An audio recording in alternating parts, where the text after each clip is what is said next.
নবম জাতীয় বেতন কমিশনের প্রস্তাবিত নবম পে স্কেলের গেজেট প্রকাশ ও বাস্তবায়নের দাবিতে প্রধান উপদেষ্টার বাসভবন যমুনা ঘেরাও করেছেন সরকারি চাকরিজীবীরা। শুক্রবার সকালে হোটেল ইন্টারকন্টিনেন্টালের পাশের সড়কে পুলিশের দেওয়া ব্যারিকেড ভেঙে যমুনার প্রবেশমুখে অবস্থান নেন তারা। এ সময় বিভিন্ন স্লোগান দেন সরকারি চাকরিজীবীরা। এতে উপদেষ্টা পরিষদের সকল কার্যক্রম কার্যত স্থবির হয়ে পড়ে।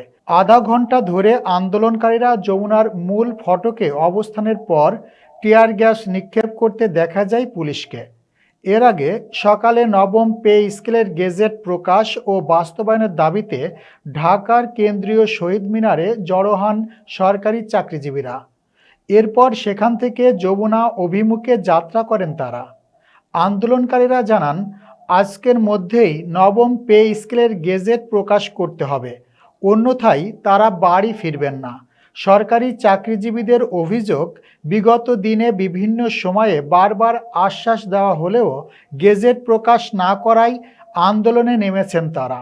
তাদের ভাষ্য, অন্তর্বর্তী সরকারের সময় পে কমিশন গঠন হলেও গেজেট প্রকাশ না হওয়ায় অবিচার করা হয়েছে।